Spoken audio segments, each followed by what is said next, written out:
जैसा कि एक भाई का कमेंट आया है कि भैया लड़की को प्रपोज किया, लड़की पता नहीं क्यों मुझे रिजेक्ट कर दी। हालांकि महीना दिन से ऊपर हो गया था मुझे देखते हुए उससे, वो भी देखती थी मैं भी देखता था, यहाँ तक कि लड़की स्माइल भी करती थी। लेकिन मैं जब गया उसे प्रपोज करने तो वो रिजेक्ट कर दी। अब मैं क्या करूँ, इसे मैं क्या समझूँ? वो लड़की हमसे टाइम पास कर रही थी या क्या, वगैरह वगैरह। तुम्हारे मन में जो भी सवाल है इस वीडियो में पूरा सोल्यूशन देने वाला हूँ। देखो भाई साहब, जब तुम लड़की को प्रपोज करने गए होगे, हो सकता है लड़की उस टाइम इंटरेस्टेड ना हो, या ये भी हो सकता है कि जिस समय तुम उसे प्रपोज किए होगे लड़की ये सोचकर तुम्हें रिजेक्ट कर दी होगी कि भाई साहब कोई अगल बगल के लोग हमें देख न ले। तो तुमको ये पहले डिसाइड करना है कि तुम लड़की को कहाँ पर प्रपोज किए थे।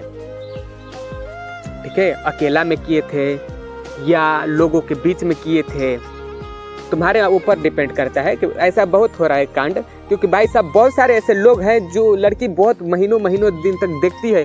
अगर लड़का जाता है उसे प्रपोज करने तो अचानक लौंडिया उसे रिजेक्ट कर देती है, और लौंडे सोच बैठते हैं कि भाई साहब लड़की हमें नहीं चाहती है, वो टाइम पास कर रही थी, ये भी सोच लेते हैं। लड़के के मन में काफ़ी बहुत सारे गंदी गंदी सोच वहीं से उपलब्ध हो जाता है। देखो भाई साहब, तो बात का एक बात बताना चाहूँगा, लड़की तुम्हें रिजेक्ट कर दी कोई बात नहीं, वो तुम्हें देख रही थी, ये बात इम्पोर्टेंट है। देखो लड़की उस समय इंटरेस्टेड नहीं होगी, ठीक है। अब तुमको कुछ नहीं करना है, कुछ नहीं करना है, ना ही उसके तरफ देखना है, ना ही तुम उसके ओर इशारा करना है, कुछ भी नहीं। लड़की सामने से आ रही है, तुम मुड़ी नीचे करके चले जाओ। फिर देखो लड़की का मन में ऐसा ऐसा सवाल उठेगा, ऐसा ऐसा सोच उपलब्ध होगा मन में, वो रातों दिन तुम्हारे बारे में सोचने स्टार्ट कर देगी। रातों दिन तक तुम्हारे बारे में सोचना वो स्टार्ट कर देगी उसी दिन से जिस दिन से तुम रिजेक्ट हुए होगे। और तुमको नहीं, वो खुद कुछ दिन के बाद तुम्हारे पास वो लौट कर आएगी ही आएगी।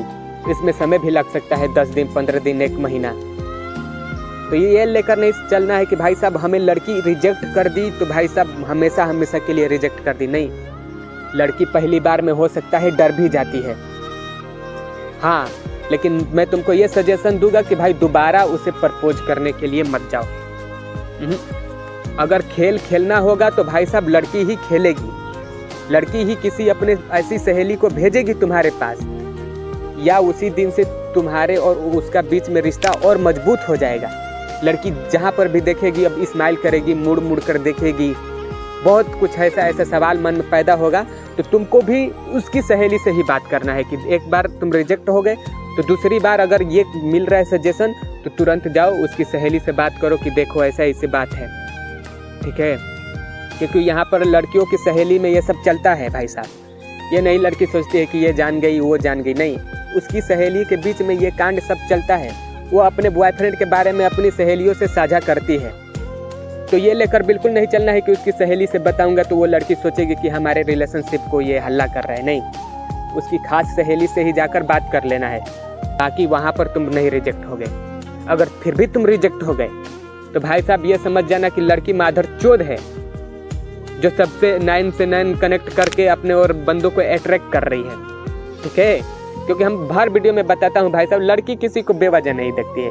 ये तो लेकर चलना है कि लड़की हर किसी को बेवजह नहीं देखती है। तुमसे इंटरेस्टेड है तभी वो लड़की तुम्हें देखेगी।